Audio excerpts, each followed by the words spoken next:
Bonjour à tous et à tous, j'espère que vous allez bien. On va parler des ustensiles de cuisine. Alors, j'ai décidé de faire des vidéos pour vous montrer quand vous êtes en recherche de matériel, il y a beaucoup de propositions. Vous connaissez la règle des 80-20.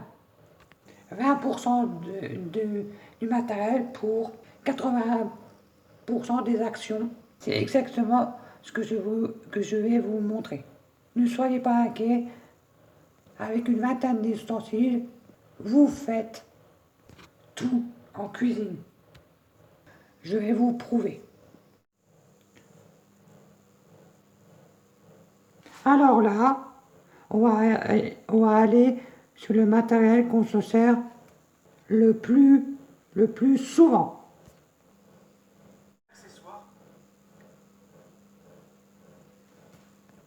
Il y a 5 accessoires.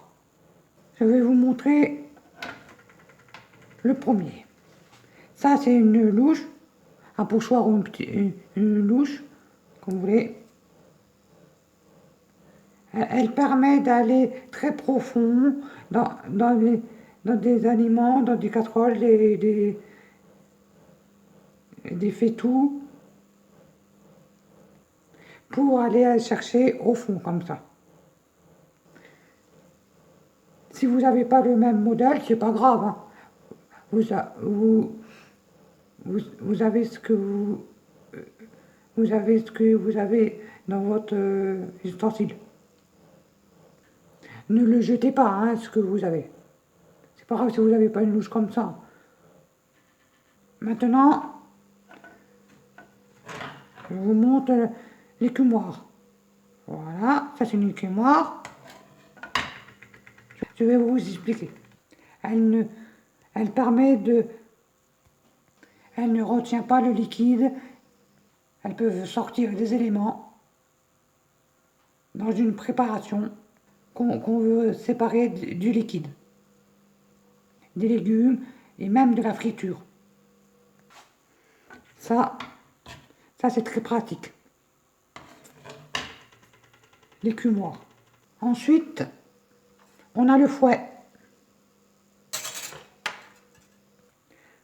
Le fouet, il permet d'avoir une bonne tenue, comme ça, et faire beaucoup de préparation, le fouet. Monter des blancs, monter de la crème, faire une mayonnaise, remuer une sauce. Mais il existe plusieurs tailles de fouet, mais celui-là, c'est celui qu'on utilise le plus pour faire un maximum de préparation.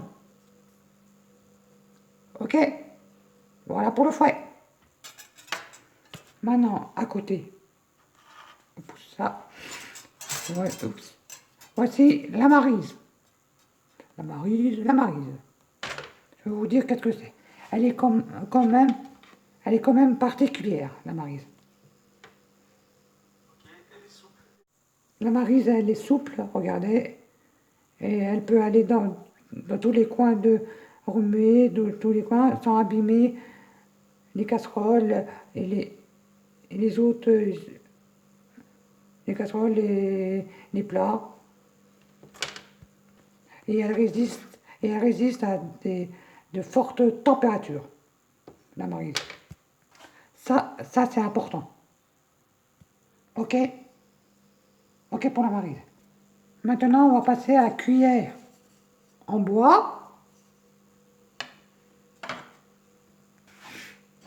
La cuillère en bois, elle permet de touiller et aussi de goûter.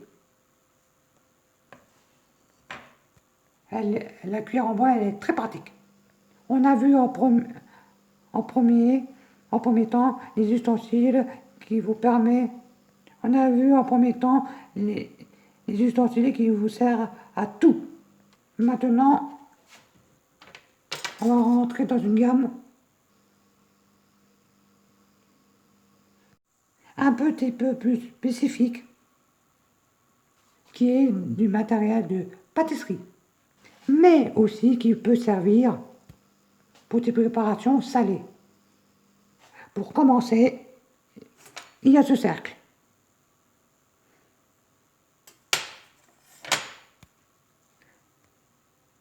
Il faut associer à ce cercle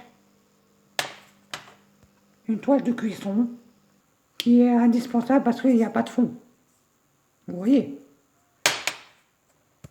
Cette toile de cuisson, elle sert aussi à coucher des choux, faire des meringues, de multiples préparations. Et en plus, elle a l'avantage de réutiliser. Pas comme le papier sulfurisé qu'on jette à chaque fois. Il suffit de la laver, elle est prête pour notre utilisation. Très pratique. Là, on a des cercles. Des cercles. Qui peuvent servir de moule. Mouler des préparations sucrées ou salées. Et aussi qui peut servir dans porte-pièce. Il y a plusieurs tailles. Moi, j'ai choisi les 8 cm. C'est le plus...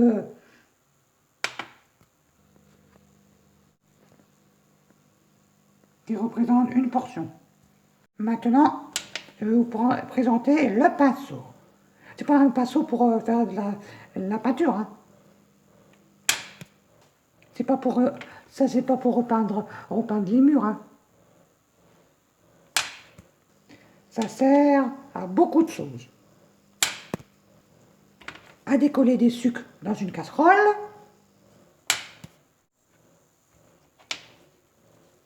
Appliquer un glaçage. Dorer.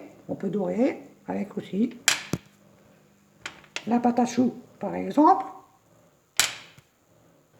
Et même faire des décorations. Dans l'assiette, un petit trait. Comme du vinaigre balsamique, excusez-moi, par exemple, ou autre. Maintenant, on va passer à la poche à douille. Forcément avec ces douilles. Moi, j'en ai sélectionné 2 douilles. La douille cannelée. Excusez-moi. La douille cannelée, comme ça, pour faire des décorations. Il y a plusieurs tailles de douille cannelée, peut-être. La douille unie. Là, c'est pour pocher les choux. Ou faire des meringues. Et il y a une douille unie aussi plus petite pour faire des décorations un peu plus précises. Moi, je ne l'ai pas. Mais elle existe. Hein. Il en existe des douilles, une cinquantaine, mais vous n'en avez pas besoin. Les principales, c'est ces 2-là. Maintenant, la poche à douille. Préférez des poches réutilisables. Elle est lavable et lavable et essuyable. Pas des poches jetables. Hein. C'est mieux pour la planète. Oui, c'est vrai qu'une poche réutilisable, et ça demande beaucoup d'attention parce qu'il faut bien la laver et bien l'essuyer. Maintenant, on passe au rouleau. Vous savez à quoi ça sert? À étaler la pâte, bien sûr. Moi, j'aime le bois, la matière. C'est une bonne sensation. À défaut de rouleau, vous pouvez une bouteille de vin, mais c'est mieux d'utiliser un rouleau. Voilà. Maintenant, quittons le domaine de la pâtisserie pour l'utilisation de matériel un peu plus général. Le cul de poule. Ça, c'est super pratique. Il peut servir contenant pour mélanger pour réserver, même faire un bain-marie, si vous le souhaitez. Et c'est incroyable. C'est incroyable. Cette forme ronde permet d'aller chercher au fond, comme ça, bien. Là, on a une passoire. Une passoire. Ça sert à tamiser la farine, le sucre.